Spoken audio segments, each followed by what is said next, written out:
This is a new segment I want to try and start. I'm going to call it My Week in Media.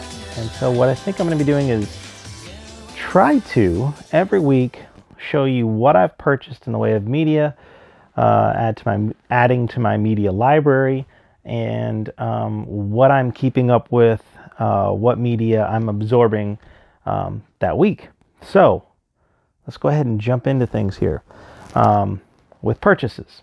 So these weren't purchased this week, but they arrived this week. And so that's typically how I'm going to do that on the show, is whenever the stuff comes in, that's when I'll show everything. So in the way of music this week, I like soundtracks to movies, definitely into film. And I guess this first one isn't really film, but definitely a TV show, one that I'm very a big fan of, and that's the Ninja Turtles. And I had no idea this thing existed. I stumbled across it on an ad on Facebook, and limited to 500 copies, and I forgot who it was that was selling it. Was it Urban Outfitters? I don't know. I thought it was like a clothing company, so I didn't know that they had records, and apparently it was exclusive to them. So anyway, picked that one up. Really happy with that purchase, and so I got to listen to that one. I like the music that's on it. It's good stuff. Another one that I ordered earlier, this time from Waxwork Records. Another one that I've ordered from them, pre-ordered quite a while ago, was the deluxe like Godzilla set that's coming out in next month in March. So I'm really looking forward to that one. And so as I was browsing their site too, I also found they had the Kong Skull Island pack, or vinyl record. Really like the art that's in it. Really cool skull crawler on the back.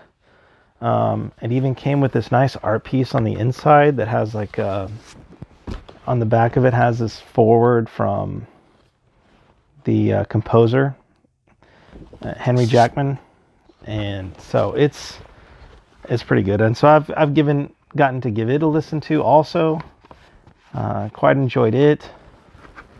And so that's it for records this week as far as purchases goes. This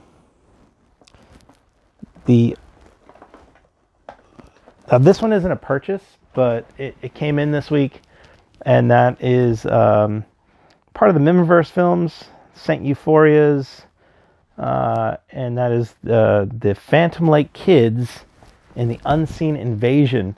And I put this one in. I watched it today actually, and I really enjoyed this one. The slapstick humor, that went along with it. It was really fun. I had a good time watching it, and was very pleasantly surprised. I thought this was the best one that they did, even though they were limited with what they could do because it was during the whole COVID thing, so they couldn't use as many people as they normally would, or go as many places. This has been my favorite one since The Giant Spider. So there were several moments I laughed out loud on this one. So I recommend this one. I really enjoyed it. So that's it as far as any purchases go for this week. But media that I've been consuming this week and I have enjoyed.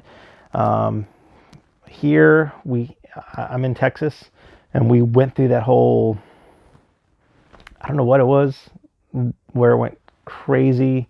Low temperature was like a high one day of like -1, and then today it's 70 degrees, and that's within a few days time span. So that's where we were, but during that time, in the middle of whenever I found spots where we actually had electricity or something like that, I managed to get a little bit of media time in. And so a game I've been playing, and hopefully I'm going to get through a lot better, is I got this dual set of Bayonetta 1 and 2, and I've been going through the first Bayonetta. So this week I just went through chapter 11. I think there's 16 chapters in it, so I'm nearing the end.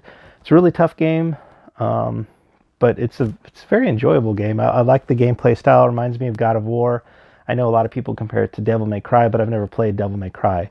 But I've been enjoying this one, and so hopefully in the next 2 weeks I can wrap up those last 5 chapters. And then another one that I've been slowly progressing about as quickly as Bayonetta is the Five Nights at Freddy's book, The Twisted Ones. I got a couple chapters in this week. That's about how quickly I'm taking it, is a chapter or 2 a week. Just dividing my time between the various media that I like to do. I kind of jump back and forth. Sometime when I do books, I might just plow and do like a lot in a couple days, or I may just like slowly creep through it. It really just depends on a lot of different things. Doesn't really matter, I guess, depending on how good the book is. It's more just about I want to experience a bunch of different media, so I jump around. So still going through that one. As far as now, when the electricity was really bad, I would only get a few moments here and there, and so I've been going through season 10 of Married with Children, and so I got through almost all of season 10 on Married with Children, and so I just have like maybe 4 more episodes of season 10 and then season 11 left, and then I will have gone through the entire series of Married with Children. Now, for movies. This week in movies, watched with my kids, Matilda. This was a favorite of mine when I was a kid. I enjoyed it. I watched it quite a bit with my sister and I. We both enjoyed this one, and now my kids got a chance to watch it, and they enjoyed it too.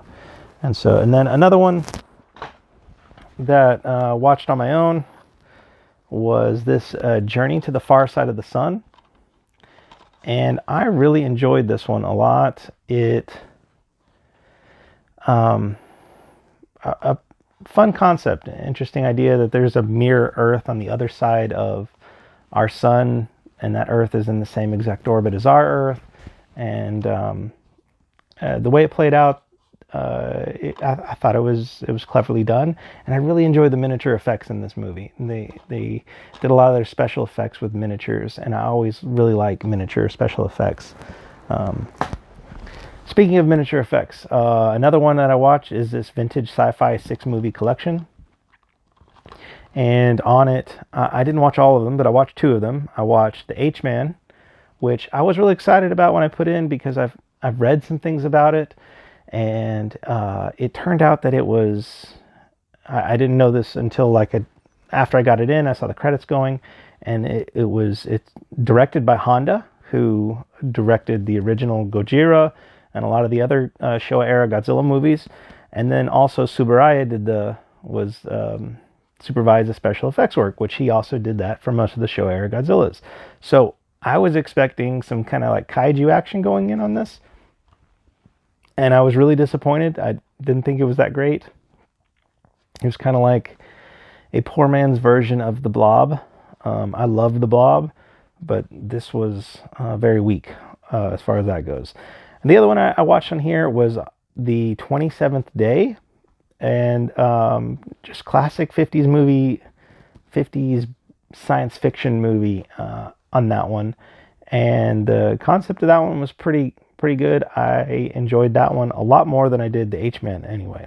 So that's what we did there. And then one more that I don't have here with me that I just thought about that I should have gotten off my shelf is another one I watched with my kids was My Neighbor Totoro. And it's one I've seen. It's one of my, I don't really care for it too much. Well, I mean, I enjoy it because I like the art, and all the Studio Ghibli movies, I really like the art. But in that particular one, I feel like there's not much of a story. It's just like, here are events that happen and some whimsical characters. And so I don't really care for it narratively.